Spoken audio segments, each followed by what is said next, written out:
Good morning class. आज हम पढ़ेंगे क्या? Sodium iodide 131। ठीक है। कहता है कि iodine 131 is a radiopharmaceutical substance use for the treatment of malignant thyroid. Malignant thyroid क्या होता है?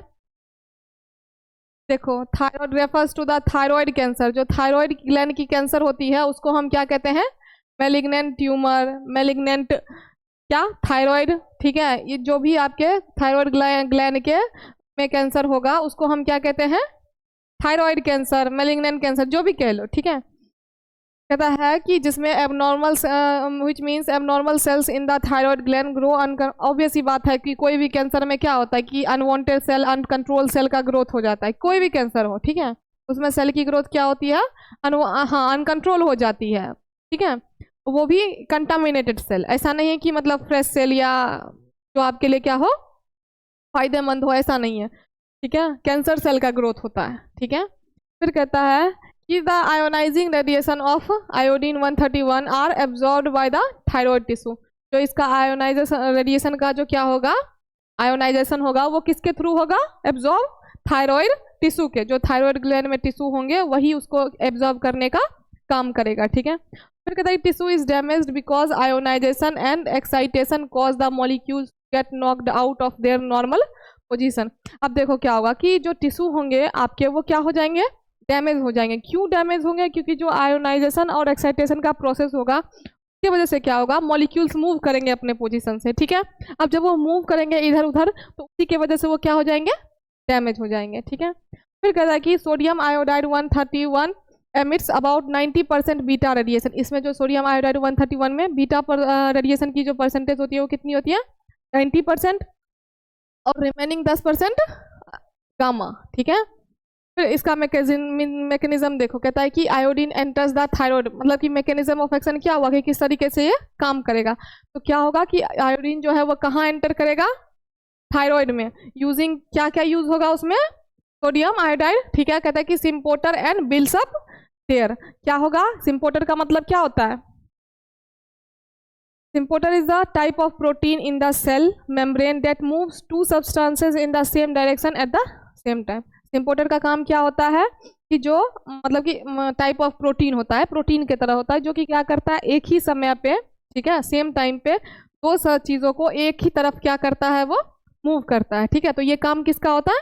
सिम्पोर्टर का। तो यही कहता है कि जो ये क्या करता है सिम्पोर्टर, जैसे सोडियम और आयोडीन डाइड दो चीज़ हो गए, दोनों को ये क्या करेगा? एक ही डायरेक्शन में ले जाने का काम करेगा। ठीक है। फिर कहता है x oxidises into iodine and emits radiation. अब ये क्या करेगा? ऑक्सीडाइज होके क्या हो जाएगा? आयोडीन, आयोडाइड किस में चेंज हो जाएगा? आयोडीन में। तो वो क्या कौन सा रेडिएशन क्या करेगा? रेडिएशन प्रोड्यूस करने का काम करेगा। ठीक है। फिर कहता है कि these beta radiation destroy the thyroid tissue. अब जो ये बीटा रेडिएशन आएंगे वो क्या करेंगे?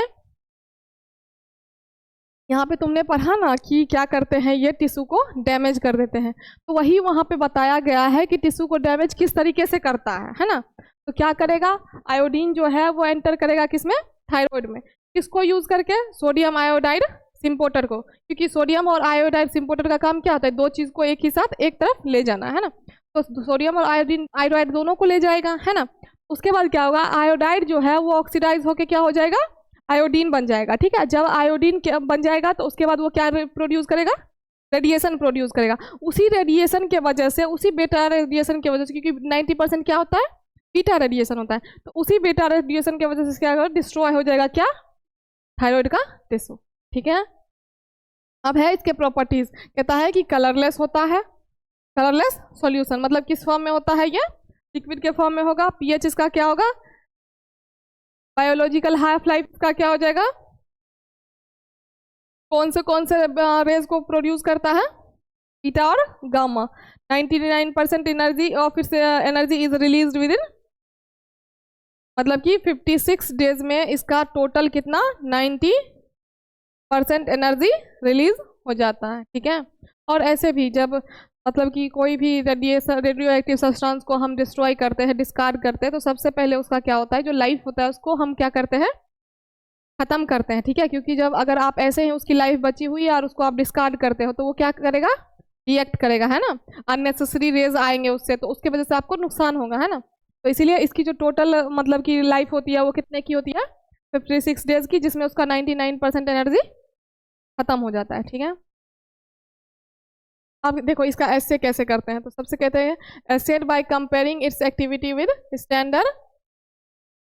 क्या करेंगे, सीधा इसकी एक्टिविटी को किससे कंपेयर कर लेंगे, ठीक है। उसके बाद करेंगे also tested for purity of radio nuclide और रेडियो केमिकल्स।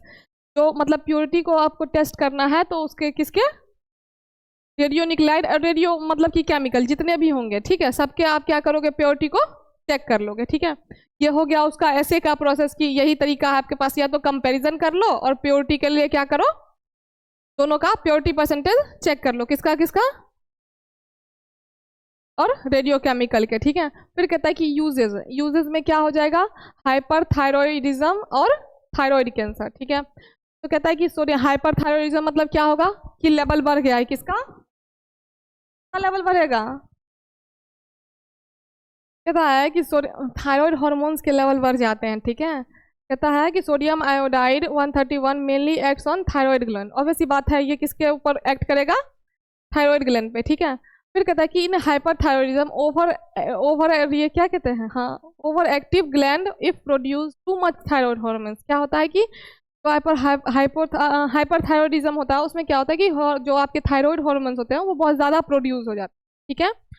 तो जब बहुत ज़्यादा प्रोड्यूस हो, radioactive iodide emits radiation that destroy selective thyroid cells normalising thyroid function. क्या कहता है, इसीलिए हम क्या यूज़ करते हैं आपका रेडियो एक्टिव आयोडीन, क्योंकि इसका काम क्या होता है, रेडिएशन प्रोड्यूस करना। अब जब रेडिएशन प्रोड्यूस होगा तो वो क्या करेगा, जो भी आपके थायराइड सेल्स होंगे उनको क्या करेगा, वो डिस्ट्रॉय कर देगा, और जो आपके थायराइड के फंक्शन होंगे वो क्या हो जाएंगे, नॉर्मल हो जाएंगे पहले के कंपैरिजन, ठीक है। इसका कहना है क्या है कि हाइपरथायरॉयडिज्म में जो होता है आपका नॉर्मली जो ये थायराइड हार्मोन्स होते हैं वो होता है इंक्रीज हो जाता है, ठीक है। अब इंक्रीज हो गया तो उसके लिए हम क्या यूज़ करेंगे, रेडिएशन का, क्योंकि रेडिएशन का काम क्या होता है, किसी चीज़ को डिस्ट्रॉय कर, वो भी क्या करेंगे, जितने भी थायराइड सेल्स होंगे अननेसेसरी अनवांटेड अनकंट्रोल, उसको वो क्या करेगा, डिस्ट्रॉय करेगा। अब जब डिस्ट्रॉय हो जाएगा थायराइड सेल तो वो अपने आप क्या हो जाएगा, नॉर्मल हो जाएगा, है ना। फिर कहता है कि post surgery tumour destruction, post surgery tumour क्या होता है, पोस्ट सर्जरी, सर्जरी क्या बाद, after removal of cancerous thyroid tissue, जब आप क्या करोगे, कैंसर जो ऐसे थायराइड टिश्यू जिसमें क्या प्रॉपर्टीज होते हैं, कैंसरस, ठीक है। तो जब उसको आप क्या करते हो, रिमूव करते हो, large doses are given to destroy any remaining disease and nearby lymph node. तो क्या करते हैं ना कि फिर भी जब हम उसको सर्जरी करके हटा देते हैं उसके बाद भी हम क्या करते हैं, मेडिसिन का यूज़ करते हैं। क्यों कि जो सर्जरी के बाद मतलब अब सर्जरी में देखो सारे ही कंटामिनेटेड सेल या टिश्यू रिमूव हो जाए, ये ज़रूरी तो नहीं है ना। तो इसलिए मेडिसिन उसको यूज़ करते हैं ताकि जो बचा हुआ भी है वो भी क्या हो जाए, डिस्ट्रॉय हो जाए, है ना। सर्जरी के बाद भी जो बचा हुआ सेल रहेगा वो मेडिसिन के थ्रू डिस्ट्रॉय हो जाएगा, ठीक है। उसके बाद कहता है कि डायग्नोसिस यूज, डायग्नोसिस पर्पस के लिए आप इसको यूज कर सकते हो, है ना। कहता है कि डिटेक्ट ट्यूमर, ट्यूमर को डिटेक्ट करने का काम करता है, और डिटेक्ट्स नॉर्मल थायराइड फंक्शन, आपका थायराइड ग्लैंड नॉर्मली फंक्शन कर रहा है या नहीं कर रहा है, ठीक है। अब कहता है टॉक्सिसिटी, सम एडवर्स इफेक्ट इंक्लूड, अब इसका क्या है कि एडवर्स इफेक्ट भी है, ठीक है। जैसे क्या हो गया आपका, क्या क्या है वो बताओ, क्या खाइला,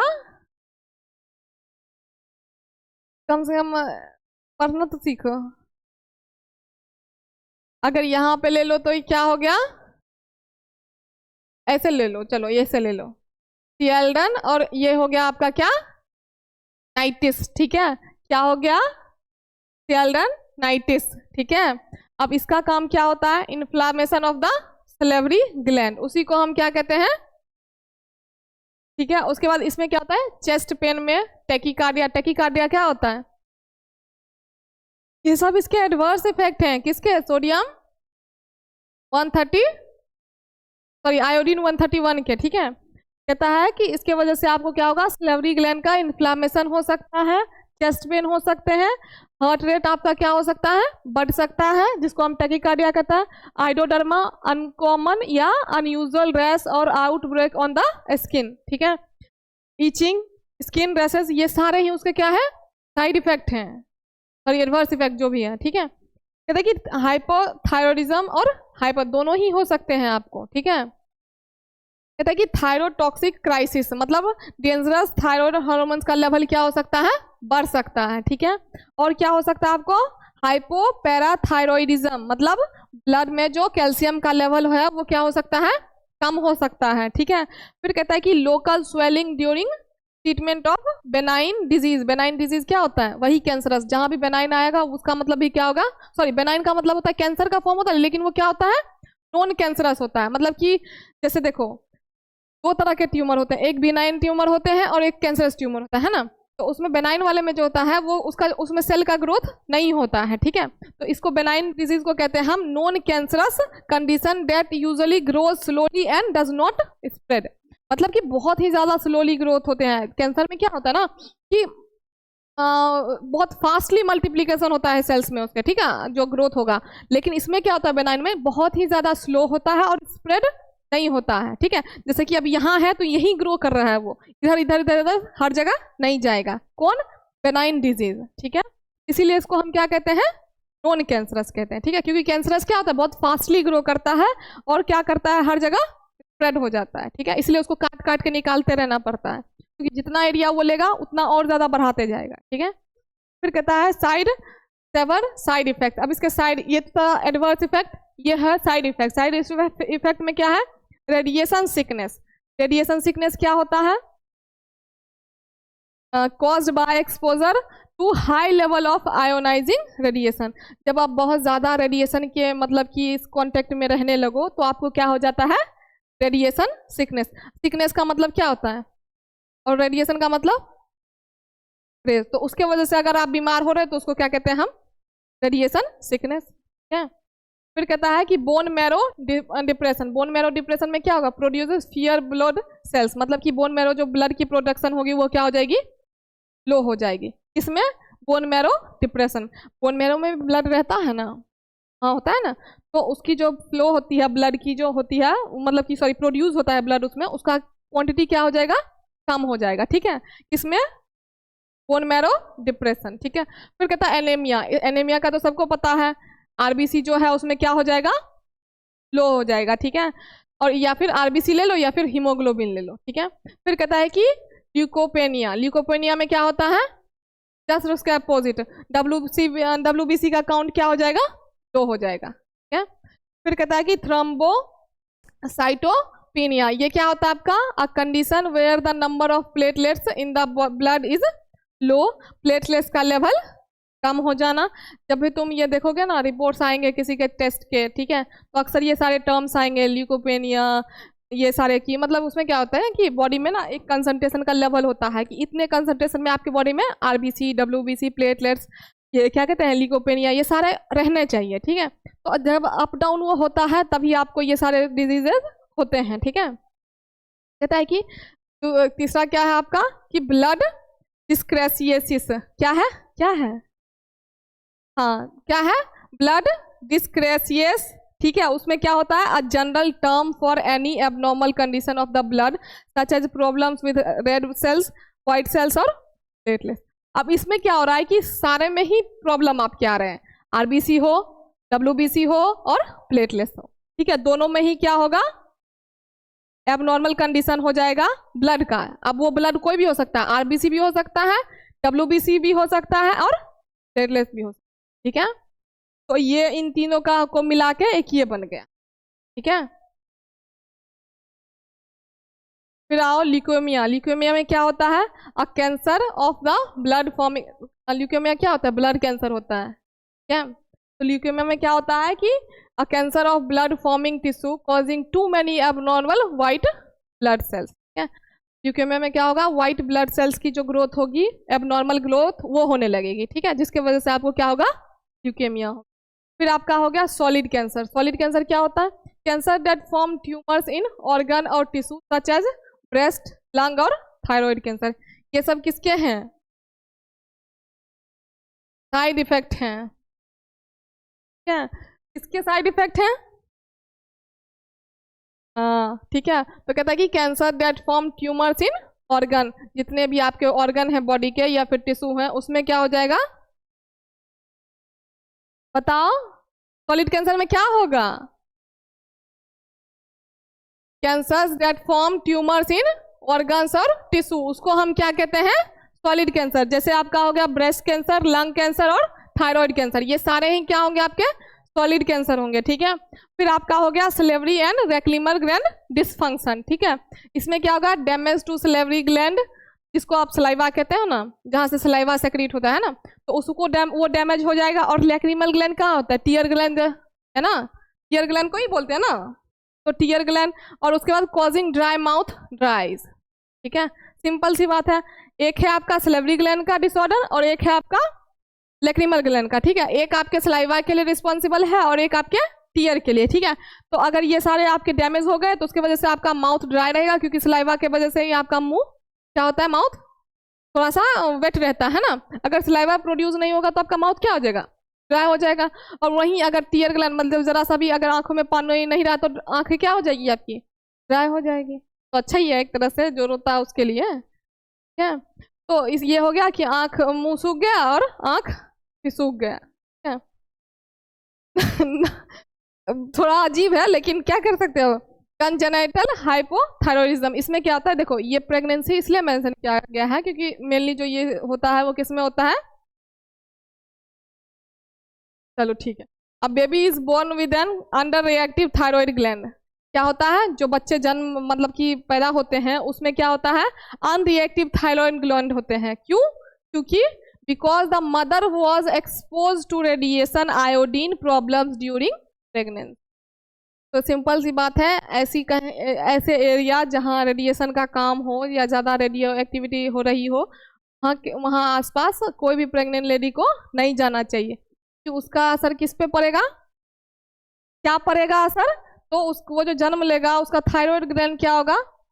अनरिएक्टिव होगा। ठीक है, अब जब अंडर रिएक्टिव होगा मतलब क्या होगा? प्रॉपर तरीके से वो रिएक्ट नहीं करेगा, है ना, जिस तरीके से नॉर्मली करना चाहिए फंक्शन। तो इसीलिए तब ध्यान रखना कि ऐसी कोई चीज़ें ना हो अगर आसपास कोई देखे हो तो। ठीक है, फिर कहता है कि पल्मोनरी फाइब्रोसिस, इसमें क्या होता है कि a lung condition where lung tissue becomes thick and stiff making breathing difficult. ठीक है, तो इसमें क्या होता है? पल्मोनरी फाइब्रोसिस में लंग का कंडीशन में क्या होता है कि जो लंग टिश्यू होते हैं वो क्या हो जाते हैं? थिक। थिक का मतलब क्या होता है? और and stiff making breathing difficult, जिसके वजह से क्या होता है? मतलब आप सांस प्रॉपरली नहीं ले पाते हो, है ना। तो ये होता है कंडीशन किसमें? फाइब्रोसिस में। ठीक है, फिर कहता है कि क्रोमोसोमल एबनॉर्मेलिटीज। ठीक है, ये सारे क्या थे? किसमें थे? टॉक्सिसिटी में थे ना, आई थिंक टॉक्सिसिटी में है। अभी इसको पढ़ो फिर बताते हैं। क्रोमोसोमल एबनॉर्मल मतलब समझ गए होगे कि क्रोमोसोम का एबनॉर्मल हो जाना, है ना। क्या कहता है कि चेंजेस और error in the number of structure of chromosome which may cause genetic disorder और डेवलपमेंटल प्रॉब्लम। अब देखो, क्रोमोसोम में मतलब कि चेंजेस आना ये बहुत बड़ी बात होती है ना। इससे क्या होगा? सीधा जेनेटिक, क्योंकि क्रोमोसोम जो है वो आपके जेनेटिक फैक्टर से जुड़े होते हैं ना। तो अगर क्रोमोसोम में एबनॉर्मलिटी आया मतलब आपके जेनेटिक डिसऑर्डर आपको हो सकते हैं, है ना। अब जेनेटिक डिसऑर्डर होंगे तो उसकी वजह से बहुत सारे प्रॉब्लम्स भी डेवलप होंगे, सिंपल सी बात है ना। तो ये जो होता है क्रोमोसोमल एबनॉर्मलिटी की वजह से आपको क्या होता है? Genetic disorder. जेनेटिक डिसऑर्डर क्या होता है?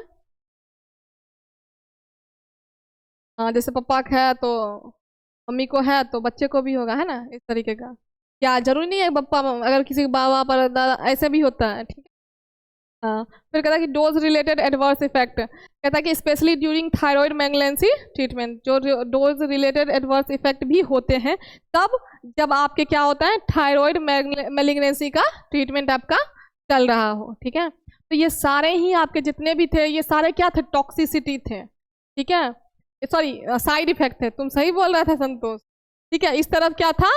टॉक्सिसिटी थे, इस तरफ क्या थे? साइड इफेक्ट थे। सारे जितने अभी तक आए वो क्या थे? आपके साइड इफेक्ट है, इतने सारे साइड इफेक्ट हैं। आप ये सोचो कि इस मेडिसिन को देने से पहले कितने बार इंसान सोचता होगा।